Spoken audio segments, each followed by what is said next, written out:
الحمد لله رب العالمين، والصلاة والسلام على أشرف الأنبياء والمرسلين وخاتم النبيين محمد وعلى آله وصحبه ومن تبعهم بإحسان ودعا بدعوتهم إلى يوم الدين. أما بعد فأعوذ بالله من الشيطان الرجيم. بسم الله الرحمن الرحيم. قال الله تبارك وتعالى: وسارعوا إلى مغفرة من ربكم وجنة عرضها السماوات والأرض. وقال تعالى: فاستبقوا الخيرات. وقال تعالى: وفي ذلك فليتنافس المتنافسون.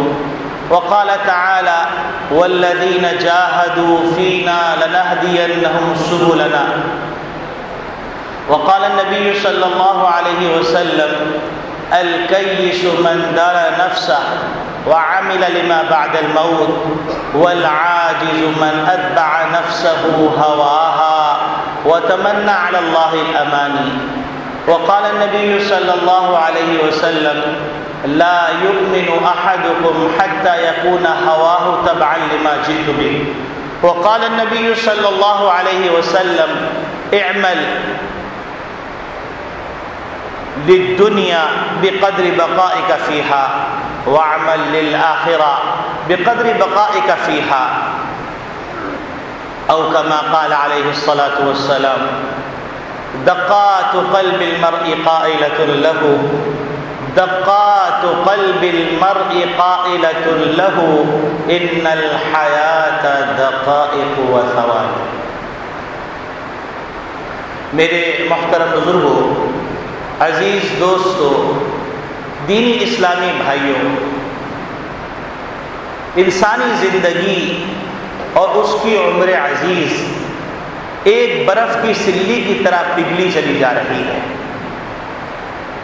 اور انسان ایک بھولے بچے کی طرح اپنی متاع کو ضائع کرتے ہوئے دیکھ رہا ہے، اور اس کے اندر اس رأس المال کے ضائع ہونے کا افسوس بھی نہیں ہے، اور انسان ہر وقت 99 کے پھیر میں پڑا ہوا ہے، اور اس کو یہ احساس نہیں کہ اس کی زندگی کی ڈوریں آہستہ آہستہ اور اس کی تنابیں آہستہ آہستہ کھینچی چلی جا رہی ہیں۔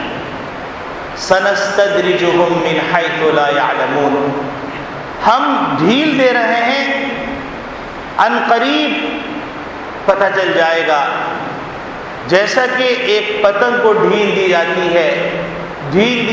ہے حتیٰ کہ وہ پتنگ تن جاتی ہے، تو اس کے بعد پتنگ اڑانے والا اس کے لیے اپنے مال کی حفاظت کا واحد ذریعہ یہ ہے کہ پتنگ کی ڈور کو تان کر رکھ کر، ورنہ دوسری کاٹ ڈالے گی۔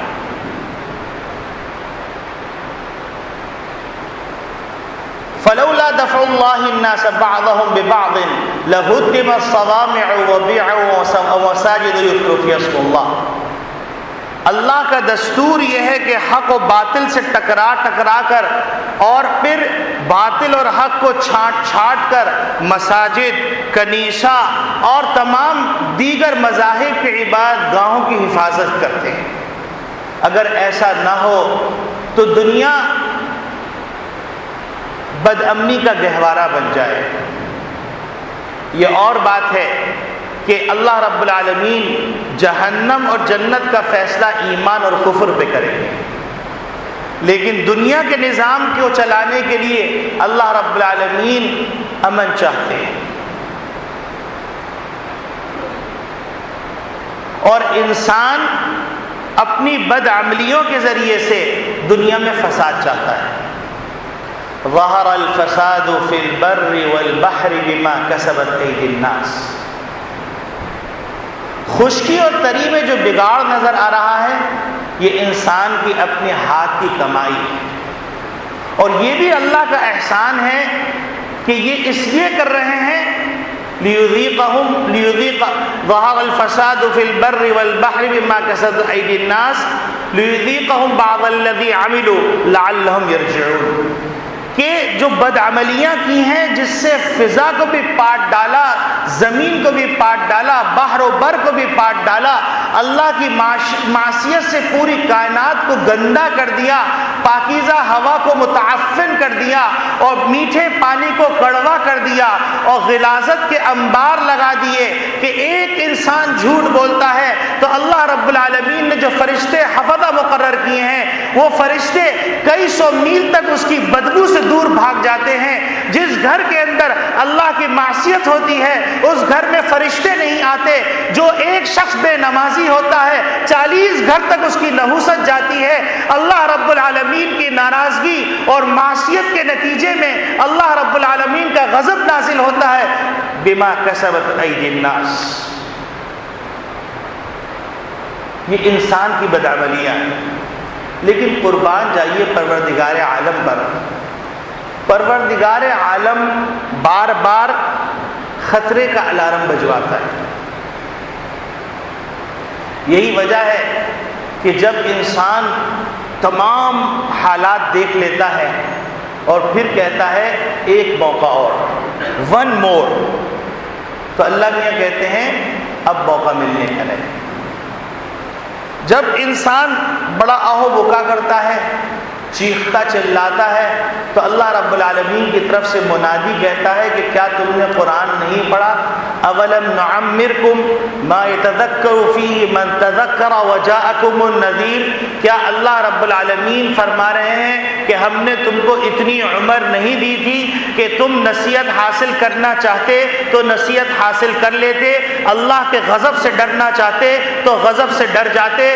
صبح سے شام تک بے شمار دلائل تمہارے سامنے آ رہے تھے، براہین قاطعہ تمہارے سامنے آ رہے تھے۔ اللہ رب العالمین ایمان کی چنگاری کو جو کل مولود یولد علی الفطرہ انسان کے قلب کے اندر ہر پیدائش کے وقت رکھا ہوا ہے، چاہے وہ کافر کا بچہ پیدا ہو یا مسلمان کا بچہ پیدا ہو یا یہودی کا بچہ پیدا ہو یا مجوسی کا بچہ پیدا ہو یا نصرانی کا بچہ پیدا ہو، ہر ایک کے قلب میں نور ایمانی رکھا ہوا تھا۔ وہ نور ایمانی کی چنگاری کبھی سر اٹھا کے اس کی نوک سر اٹھا کے کہتی اے انسان تو کدھر جا رہا ہے؟ یا ایھا الانسان ما غرک بربک الکریم، تجھے کیا ہو گیا؟ کس نے پروردگار عالم کی رحمت سے تجھے نا امید کر دیا؟ اس نے تو کہا تھا لا تقنطوا من رحمت اللہ وانیبوا الی ربکم، اس نے کہا تھا ان اللہ یغفر الذنوب جميعا، تجھے کیا ہو گیا؟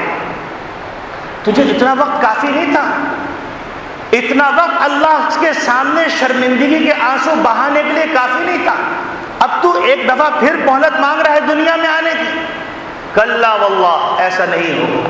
فلن تجد سنت اللہ تبدیلا ولن تجد سنت اللہ تحویلا، یہ دنیا کے اندر اللہ کا قانون نہیں۔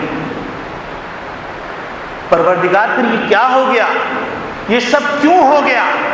کلا بل ران علی قلوبہم ما کانوا یکسبون، ہم نے تمہارے لیے اچھا چاہا لیکن تم نے اپنی بدعملیوں کی وجہ سے اپنے دل کو زنگ لگا لیا تھا۔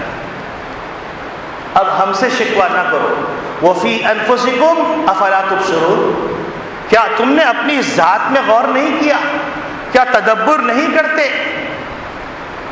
یہ تو ایک امید اور نا امید کے درمیان کی حالت ہے، لیکن الحمدللہ ثم الحمدللہ اللہ رب العالمین نے ہم کو دوبارہ رمضان مبارک کے قریب پہنچا دیا۔ کتنے لوگ ہیں کہ ان کی کشتیاں رجب میں ڈوب گئی، ان کی کشتیاں شعبان کے شروع میں ڈوب گئی، اور کتنے لوگ ہیں جن کی کشتیاں کب ڈوب جائیں گی؟ تو ایک دفعہ پھر ہم اللہ سے درخواست کرتے ہیں کہ اللہم بارک لنا فی رجب و شعبان وبلغنا رمضان، اے پروردگار عالم ہمارے لیے رجب و شعبان میں برکت عطا فرمائیے اور ہم کو اتنی عمر عطا فرما دیجئے کہ رمضان مبارک کا مبارک مہینہ مل جائے، ایک دفعہ نہیں کئی دفعہ۔ آمین تو کر دیجئے۔ یہ نعمت کا مہینہ ہے، برکت کا مہینہ ہے، نوازشات کا مہینہ ہے، بہانے سے عطا کا مہینہ ہے۔ اب ایک تسلسل رجب سے چل رہا ہے، وہ تسلسل یہ ہے کہ ہم رمضان مبارک کے لیے تیار ہو جائیں۔ یہ کافی جمعوں سے آپ ٹاپک دیکھ رہے ہیں، چل رہا ہے۔ وجہ یہ ہے کہ جیسے میں نے پہلے عرض کیا کہ کانکورڈ جہاز جب بنا تو جب اس نے پہلی دفعہ لینڈنگ کی ہے تو ایئرپورٹ کے شیشے ٹوٹ گئے، اور اس کو روکنے کے لیے فرانس نے ایئرپورٹ میں ایک مدت رکھی، ایک وقت رکھا، اور اس کے ساتھ ساتھ ایک مسافت رکھی کہ اس مسافت پر اگر اس کا بریک لگ گیا تو ٹھیک، ورنہ پھر پٹے لگا دیے گئے تھے کہ ایک پٹا توڑے گا، دوسرا پٹا توڑے گا، تیسرا پٹا توڑے گا، حتیٰ کہ آگے سمندر تھا کہ اگر پھر بھی نہ رکے تو سمندر کے اندر چلا جائے تاکہ انسانوں کو نقصان نہ ہو۔ اور پھر کانکورڈ نے دنیا میں جو کچھ کیا اب وہ انڈر گراؤنڈ کر دیا گیا۔ ہم اللہ رب العالمین کی نافرمانی میں اتنی تیز رفتاری سے دوڑ رہے ہیں کہ ہم نے کانکورڈ کو پیچھے چھوڑ دیا۔ اب محمد صلی اللہ علیہ وسلم نے خیر القرون میں کہا تھا کہ رجب سے تم رمضان کی تمنا شروع کرو۔ اب ہمارا جہاز، نافرمانی کا جہاز، اس رفتار سے چل رہا ہے کہ اس کے پٹے تو پٹے، سل بٹے ٹوٹ رہے ہیں، اور ہم آمادہ نہیں ہو رہے گناہ کو چھوڑنے کے لیے۔ تو پھر رمضان مبارک کا برکتوں والا مہینہ آگے کہیں ایسا نہ ہو گزر جائے، اور نبی کریم صلی اللہ علیہ وسلم نے فرمایا کہ وہ شخص واقعتاً محروم ہے، واقعتاً محروم ہے، واقعتاً محروم ہے۔ صحابہ نے فرمایا کون اللہ کے رسول؟ تو فرمایا وہ شخص جس پہ رمضان کا مہینہ آیا اور گزر گیا، اس کی بخشش نہیں۔ اس وجہ سے یہ تو آدمی جب بولتا ہے تو سب سے پہلے اپنے آپ کو خطاب کرتا ہے، اپنے نفس کو خطاب کرتا ہے۔ اگر اس بول سے کسی کو فائدہ پہنچ رہا ہے تو یہ اللہ کی عطا ہے، اور اگر نقصان پہنچ رہا ہے تو یہ میرے شر کا قصور ہے، میرے نفس کا شر۔ تو معصیت سے روکنے کے لیے، اور صاحب البیت ادری بما فی، گھر والا جانتا ہے کہ گھر میں کیا ہے، میں جانتا ہوں کہ میری معصیت کیا ہے، آپ جانتے ہیں آپ کی معصیت کیا ہے، اور ہر شخص اپنے بارے میں جانتا ہے کہ اس کی معصیت کیا ہے۔ اس سے زیادہ اپنا آڈٹ کرنے والا کوئی نہیں ہو سکتا۔ یہی وجہ ہے کہ اقبال کو کہنا پڑا کہ اپنے من میں ڈوب کر پا جا سراغ زندگی، اپنے من میں ڈوب کر پا جا سراغ زندگی، میرا نہیں بنتا تو نہ بن، اپنا بن تو صحیح۔ لیکن آج کل یہ شعر میں نے تبدیل کر دیا، میں نے اس شعر کو یوں بنا دیا، اپنے من میں ڈوب کر پا جا سراغ زندگی، اپنا نہیں بنتا نہ بن، میرا تو بن صحیح۔ یعنی میں جو بول رہا ہوں اس بول کی حقیقت کو تو پہنچنے کی کوشش کرو۔ کب تک اپنے آپ کو ہم دھوکے میں ڈالے رہیں گے؟ کب تک اپنے آپ کو ہم فراڈ کے اندر ڈالے رہیں گے؟ کب تک ہم اللہ رب العالمین کو دھوکہ دیتے رہیں گے؟ کب تک ہم شتر مرغ کی طرح اپنا بلی کو دیکھ کر اپنا منہ مٹی کے اندر دبا کے اپنے آپ کو محفوظ سمجھتے رہیں گے؟ کیا اللہ علیم بذات الصدور نہیں؟ کیا اللہ رب العالمین وہو اللطیف الخبیر نہیں؟ لا یدرکہ الابصار، لا تدرکہ الابصار وہو یدرک الابصار، اس کو کوئی نہیں دیکھتا، وہ سب کو دیکھتا ہے۔ کیا اللہ رب العالمین علام الغیوب نہیں؟ کیا اللہ رب العالمین عالم الغیب والشہادہ نہیں؟ کب تک؟ تو میرے عزیز دوستو بھائیو، آج کا موضوع ہے کہ ہم نیکیوں میں ایک دوسرے سے آگے بڑھنے کی کوشش کریں اور اعمال صالحہ کی تیاری کریں، اس کی فہرست بنائیں، اور فہرست بنانے کے بعد ایک ایک عمل صالح کو اپناتے چلے جائیں، اور اپنا ایک ٹائم ٹیبل بنا لیں، اس ٹائم ٹیبل کے مطابق اپنی زندگی کو ڈھالنا شروع کر دیں۔ حضرت تھانوی رحمۃ اللہ علیہ اور دیگر اکابرین کو دیکھا جاتا ہے کہ کون سا موضوع ہے جس پر انہوں نے کتاب نہیں لکھی اور تحقیق کے ساتھ نہیں لکھی، کون سا موضوع ہے جس موضوع پہ ان کا قلم نہیں چلا اور انصاف کے ساتھ نہیں چلا. اب سوچتے ہیں کہ وہ کام جو کہ جماعتوں کی جماعتیں نہیں کر پائی وہ ایک فرد کیسے کر لیتا ہے.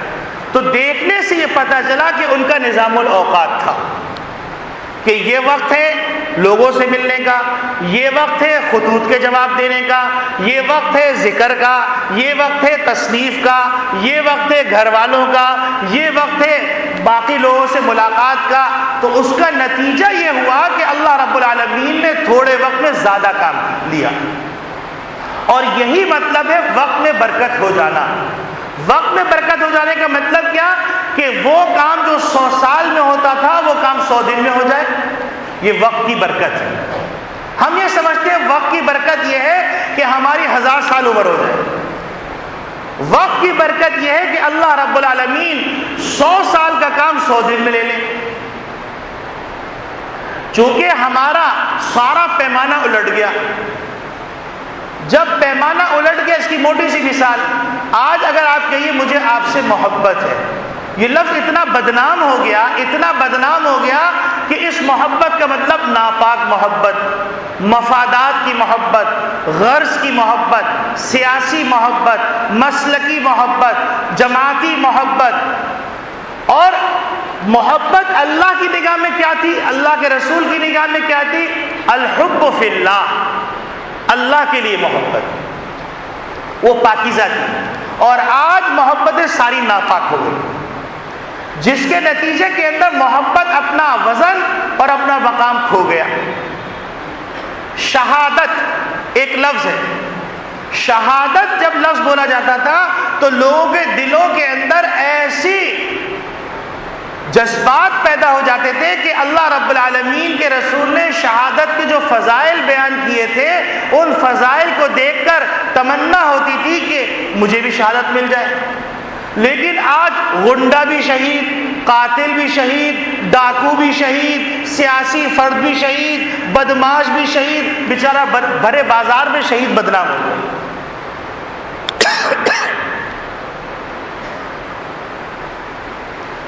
ایک اور لفظ ہے آزادی نسواں. اب آزادی نسواں کا علمبردار اسلام سے بڑا کوئی نہیں، لیکن یہ بیچارہ اتنا اپنا مقام کھو گیا لفظ، اس کا معنی کیا ہو گیا؟ آوارگی نسواں، جس کا دوسرا لفظ استعمال کیا آزادی نسواں. یعنی زہر ہلاہل کو تریاق کہنے لگے اور تریاق کو زہر ہلاہل کہنے لگے. زمزم کو پیشاب کہنے لگے اور پیشاب کو زمزم کہنے لگے. شراب کو شربت کہنے لگے اور شربت کو شراب کہنے لگے.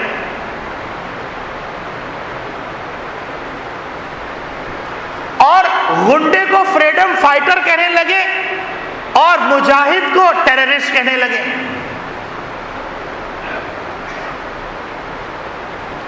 دنیا کے امن کو بگاڑنے والوں کو امن کا پیغمبر کہنے لگے اور امن کا پیغام لانے والے کو تخریب کار کہنے لگے. تو اسی طریقے سے میرے عزیز دوستو بھائیوں، ہر چیز اپنی جگہ کھوتی چلی جا رہی ہے، اور علماء وقت کی ذمہ داری یہ ہر چیز کو گھسیٹ کے اس کے اپنے مقام پر لا کے بٹھایا جائے، ورنہ معاشرہ تباہ ہو جائے گا، معاشرتی زندگی تباہ ہو جائے گی، ملک کے ملک تباہ ہو جائے گی.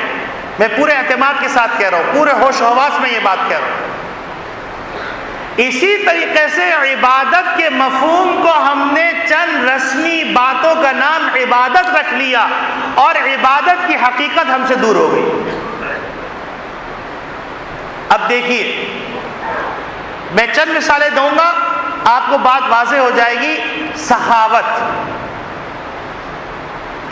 سخاوت کا جب لفظ بولا جاتا تھا تو لگتا تھا کہ حاتم کی سخاوت، عدی بن حاتم کی سخاوت، حضور اکرم صلی اللہ علیہ وسلم کی سخاوت، امی جان عائشہ صدیقہ رضی اللہ تعالی عنہ کی سخاوت، ابو بکر صدیق رضی اللہ تعالی عنہ کی سخاوت، عثمان غنی رضی اللہ تعالی عنہ کی سخاوت. لیکن اب یہ سخاوت کا لفظ اتنا بدنام ہو گیا، سیاسی مفادات کے لیے جوڑ توڑ کرنے کے لیے دولت خرچ ہو رہی ہے، وہ قائد بڑا سخی،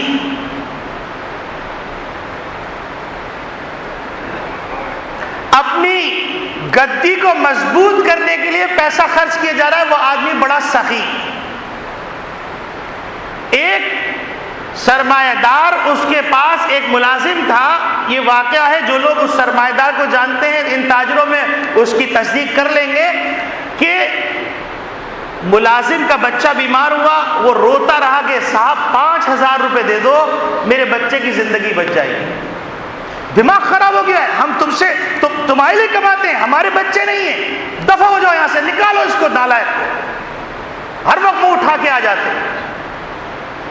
بچے کا انتقال ہو گیا، اب سیٹھ صاحب فون کر رہے ہیں اپنے سیکرٹری کو، جلدی سے وہاں اس کے گھر کے باہر تمبو لگاؤ، 10 دیگیں پکواؤ، تمام انتظامات کرو، اور جو ہے بتاؤ لوگوں کو کہ سیٹھ صاحب نے یہ کیا۔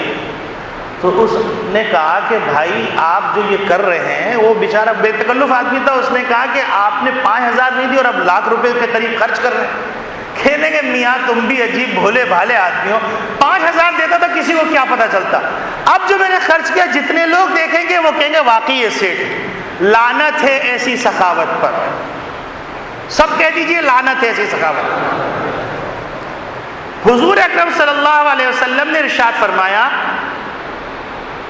کہ 3 اشخاص کو لایا جائے گا، ایک شخص ہوگا عالم، ایک شخص ہوگا سخی، ایک شخص ہوگا شہید۔ عالم سے کہا جائے گا تم نے کیا کیا میرے لیے؟ وہ کہے گا اللہ میں نے جو یہ کیا یہ کیا یہ کی، جو میں یہاں بیٹھ کے تقریر کر رہا ہوں یہ کوئی کمال نہیں کر رہا ہوں، اللہ ایک یوں ڈوری گھسی دیں گے سیدھا ہو جاؤں گا میں، لہذا مجھے اپنی اوقات معلوم ہے۔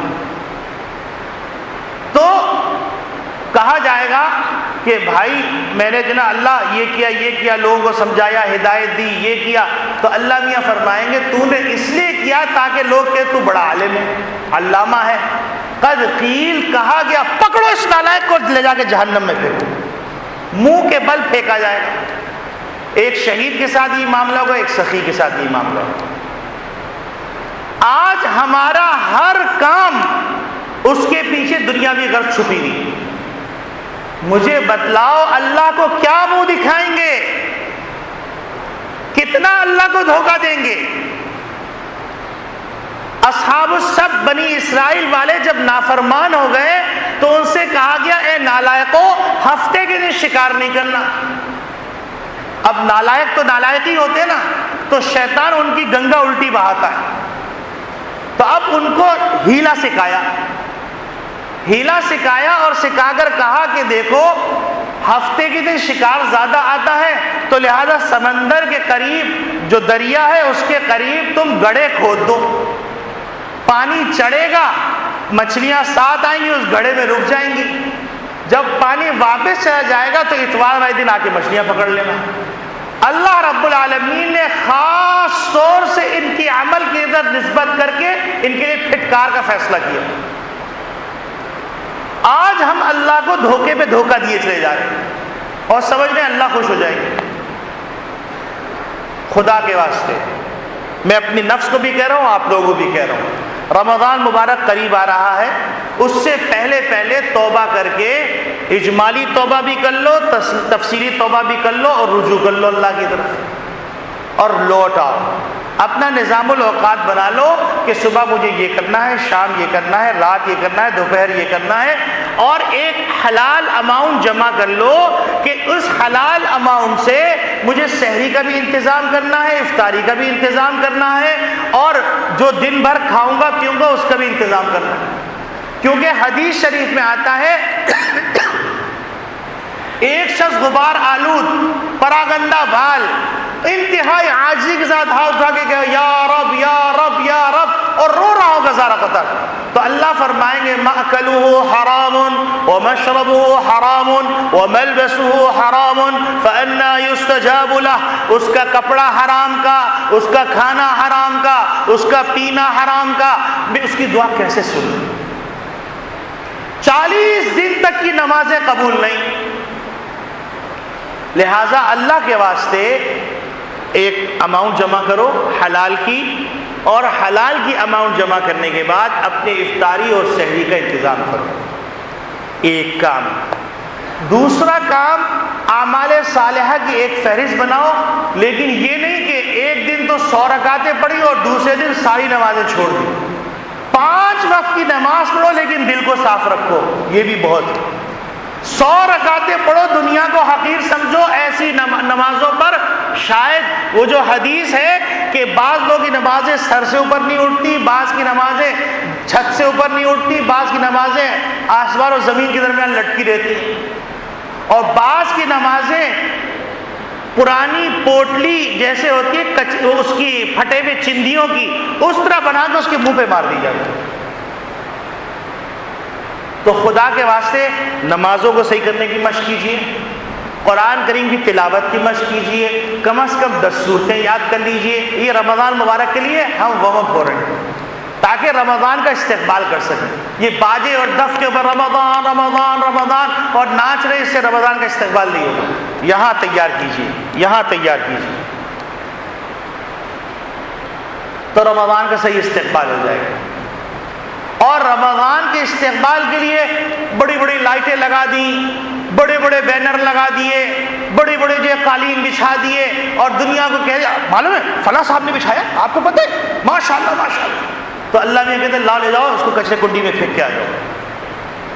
یہی وجہ ہے کہ حدیث شریف میں آتا ہے، نبی کریم صلی اللہ علیہ وسلم کی جتنی رمضان سے متعلق احادیث ہیں اس میں خاص طور سے کہا گیا من صام رمضان ایمانا واحتسابا غفر له ما تقدم من ذنبه ومن قام رمضان ایمانا واحتسابا غفر له ما تقدم من ذنبه ومن قام رمضان ومن قام ليلة القدر ایمانا واحتسابا غفر له ما تقدم من ذنبه. جو ایمان کی حالت میں اور ثواب کی نیت، اخلاص ذرے کو پہاڑ بنا دے گا، اور اخلاص نہ ہونا پہاڑ کو ذرہ بنا دے گا. تو لہٰذا اخلاص کی مشق کیجیے کہ جو کام کرنا ہے اللہ کی رضا کے لیے کرنا ہے. حدیث میں آتا ہے کہ جو آدمی اللہ کی رضا کے لیے کر رہا ہوگا تو جنت کی نعمتوں کے اندر تو جائے گا، دنیا میں وہ بے شمار نعمتوں میں ہوگا. اللہ کہیں گے میرے بندے نے میرے خاطر دنیا استعمال ہی نہیں کی. اور اس کے مقابلے میں وہ شخص جو دنیا میں تکلیف میں ہوگا لیکن ہر کام جو ہے غیر اخلاص سے کرتا ہوگا، اللہ کہیں گے یہ نالائق میرا بندہ ہر وقت دنیا میں گھسا ہوا تھا. فیصلہ ہمارے ہاتھ میں، پریکٹس کریں. حضرت ڈاکٹر عبدالعزیز صاحب رحمۃ اللہ علیہ فرماتے ہیں کہ میاں میں نے کافی عرصے تک مشق کی کہ مجھے کھانا کھانے دل چاہ رہا ہے، تو کہیں گے میں نے ہاتھ روک لیا. روکنے کے بعد میں نے کہا کہ میں یہ کھانا کیوں کھا رہا ہوں. پھر کہنے لگے کہ میرے دل میں خیال ہے اللہ نے میرے جسم کا حق میرے اوپر رکھا ہے، اور میں یہ کھانا اس لیے کھا رہا ہوں تاکہ میرے اندر طاقت آئے اور اس کے بعد میں عبادت کر سکوں اور اللہ کی نعمت استعمال کر کے شکر ادا کر سکوں. کہ پھر میں نے اس کی مشق کی، اس کے بعد بسم اللہ وعلی برکت اللہ کہہ کے کھانا کھایا، کہ یہ عبادت بن گئی. اسی طرح کہیں گے میں گھر میں آیا تو میرا بچہ مجھے نظر آیا تو میں نے دیکھا مجھے اچھا لگ رہا. حضرت ڈاکٹر صاحب بھی خوبصورت آدمی تھے، لہیم شہیم، لمبے بڑی بڑی انگلیاں، بڑا اچھا پیارا نقشہ. ہم نے حضرت کی خدمت بھی کی ہے. حضرت نے روزہ خوشائی پر اور مختلف عید کے موقع پہ ہم لوگوں کو تحفے دیے، 2 روپے اور 5 روپے. میری روزہ خوشائی میں 5 روپے دیے اور 2 روپے ہر عید کو دیا کرتے تھے. تو وہ رکھے ہوئے سارے والد صاحب رحمۃ اللہ رکھ دیے تھے. تو حضرت فرمائے لگے کہ اب ظاہر سے وہ حسین، تو جس درخت کا پودا ہوگا تو وہ بھی حسین ہوگا، پھول پھل ہوگا. تو حضرت کے بیٹے بھی بڑے حسین. اگر دیکھنا ہے تو ڈاکٹر احسن عباس صاحب کو دیکھ لیجیے، ہومیوپیتھک ڈاکٹر، کتنے خوبصورت آدمی، وجیح آدمی. تو اب آپ وہاں جائیے، ان کو دیکھیے. تو فرمائے لگے کہ میں گھر میں آیا، مجھے میرا بچہ اچھا لگا تو میں اٹھانے لگا. پھر میں نے کہا میں کیوں اٹھا رہا ہوں؟ کہنے لگے پھر مجھے خیال آیا کہ اللہ رب العالمین نے میرے بچوں کے حقوق میرے اوپر رکھے اور یہ اللہ کی مخلوق ہے اور میں اللہ کی رضا کے لیے اور حضور صلی اللہ علیہ وسلم بچوں سے پیار کرتے ہیں اس لیے اٹھا رہا ہوں. پھر کہیں گے بسم اللہ پڑھ کے اٹھا، کہیں گے میرا یہ اٹھانا عبادت بن گیا. تو حضرت ڈاکٹر عبدالعزیز صاحب جو حضرت تھانوی رحمۃ اللہ کے اجل خلفاء میں سے ہیں، تو وہ اتنی مشق کر رہے ہیں، ہم بڑے مخلص ہو گئے بھائی. تو مشق کریں، ابھی بھی وقت ہے. 15 شعبان آنے والی ہے تو یہ ایک لاسٹ بریک ہے. 15 شعبان اللہ میاں نے لاسٹ بریک دیا ہے کہ اب بھی وقت ہے، رک جاؤ، اب نہ رکے تو پھر اللہ ہی حافظ ہے تمہارا. تو لہذا بریک لگائیے، گناہوں کی فہرست بنا کر ایک ایک گناہ کو کاٹتے جائیے، جیسے جیسے چھوٹتے جائیں، اور گناہ ایک دن میں نہیں چھوٹے گا، یاد رکھیے گا. کبھی چھوٹے گا، کبھی کریں گے، کبھی چھوٹے گا، کبھی کریں گے، کبھی چھوٹے گا، کبھی کریں گے. آہستہ آہستہ اس کا استعمال کم ہوتا چلا جائے گا. تو اب ظاہر سے ایک عادت 40 سال کی پڑی ہوئی، ایک عادت 20 سال کی پڑی ہوئی، ایک عادت 60 سال کی پڑی ہوئی، ایک دن میں کیسے چھوٹ جائے گی؟ اللہ میاں کہتے ہیں تم میری طرف قدم اٹھا کے دیکھو، باقی کام ہم کریں گے. تو لہذا رمضان مبارک کا استقبال یہ ہے کہ ابھی سے قرآن کریم کا ایک حصہ مقرر کر لیں کہ اس کو پڑھنا ہے. کچھ صدقہ نہیں، 1 روپیہ صدقہ کر دے، مشق کرے. اللہ میاں کہتے ہیں کہ میں اس کو جو فرائض کے برابر 70 فرائض کے برابر ثواب دوں گا. 1 روپیہ ہم 5 چھالیوں میں پھینک دیتے ہیں، بلکہ بعض لوگ ہیں ان کے بڑے باقاعدہ دن کا راشن بنتا ہے پانوں کا. پیسے ضائع ہو رہے ہیں. اگر یہ پوچھ لیا کہ تم نے کہاں ضائع کیے تو جواب نہیں ہے ہمارے پاس. تو میرے عزیز دوستو بھائیو، رمضان مبارک کا استقبال کرنا ہے تو اس کے لیے ہم کو 2 کاموں کی مشق کرنی، بلکہ 3 کاموں. ایک کام گناہ چھوڑنا، دوسرا کام ہم کو یہ کرنا ہے کہ ہم اعمال صالحہ اختیار کرنے کی فہرست بنا لیں، اور تیسرا کام ہم کو کرنا ہے اخلاص کی پریکٹس کرنی. یہ 3 کام استقبال رمضان کے لیے کرنے ہیں، اور ایک کام حلال اماؤنٹ ایک جمع کر لینی ہے، جس حلال اماؤنٹ سے ہم کو سحری اور افطاری کا راشن جمع کرنا ہے. اب علماء نے لکھا ہے کہ اس کا آسان طریقہ ہے، جس آدمی کے پاس حلال اور حرام دونوں ہیں تو وہ صرف حلال کو لے لے. جس آدمی کے پاس حلال حرام مکس ہے تو اس کو چاہیے کہ جس پیسے کے بارے میں اس کو یقین ہو کہ یہ حلال ہے بس وہ اٹھا لے. اور اگر ایک آدمی کی آمدنی 100% حرام کی ہے تو کم سے کم درجہ یہ ہے کہ رمضان مبارک کے لیے کسی حلال روزگار والے آدمی سے قرضہ لے لے اور اس قرضے سے رمضان مبارک کا خرچہ کرے. یہ چند کام آج آپ کی خدمت میں عرض کرنے ہیں. باقی انشاءاللہ ابھی وہ حدیث کی تشریح باقی ہے، ادھار ہے، تو انشاءاللہ اللہ توفیق دے اگلے جمعے کو کریں گے. اور کچھ واقعات، جس واقعات سے ہم کو اندازہ ہوگا کہ الم یعن للذین آمنوا ان تخشع قلوبهم لذکر اللہ، جو اللہ پاک نے فرمایا ہے یہ کیا ہے.